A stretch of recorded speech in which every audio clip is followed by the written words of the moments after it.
Lembaga Kajian Next Policy menilai program peluncuran 80.000 koperasi Desa Merah Putih, KDMP, oleh Presiden Prabowo Subianto pada 21 Juli 2025 berisiko gagal layaknya badan usaha milik desa, BUMDes, jika tidak disertai reorientasi strategi secara menyeluruh. Direktur Next Policy, Yusuf Wibisono, mengatakan KDMP sesungguhnya merupakan langkah afirmatif yang positif. Namun, proyek ini tetap dihadapkan pada tantangan besar selagi belum ada fondasi hukum yang kuat. Presiden Prabowo mendorong program KDMP hanya dengan payung hukum berupa Inpres nomor September 2025.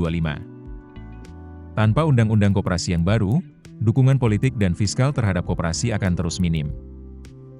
Yusuf juga menyoroti soal penggunaan dana desa sebagai jaminan kredit permodalan KDMP melalui bank-bank BUMN. Menurutnya, langkah ini tidak sejalan dengan ketentuan UU Nomor Juni 2014 tentang desa.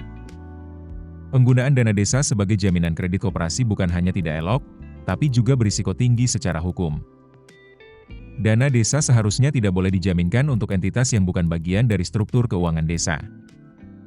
Yusuf menilai model peluncuran KDMP secara masif dan serentak juga memiliki risiko kegagalan yang tinggi. Tantangan utama yang akan dihadapi KDMP adalah ketiadaan diferensiasi model bisnis, keterbatasan pasar, dan kelangkaan SDM pengelola yang mumpuni.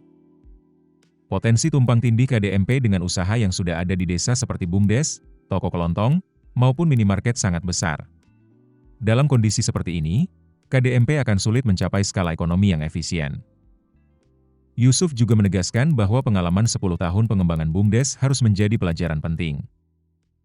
Meski tumbuh pesat dari 1.000 menjadi lebih dari 66.000 unit pada 2024, sebagian besar BUMDes gagal memberikan manfaat ekonomi yang nyata bagi desa.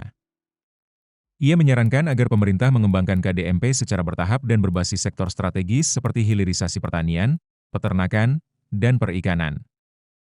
Menurut Yusuf, koperasi akan berhasil bila diberikan peran dalam rantai pasok industri.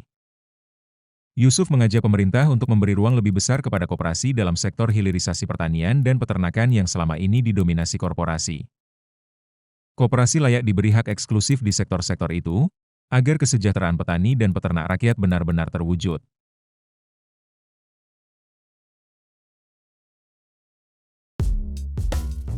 Keputusan bisnis terbaik datang dari data, bukan tebakan.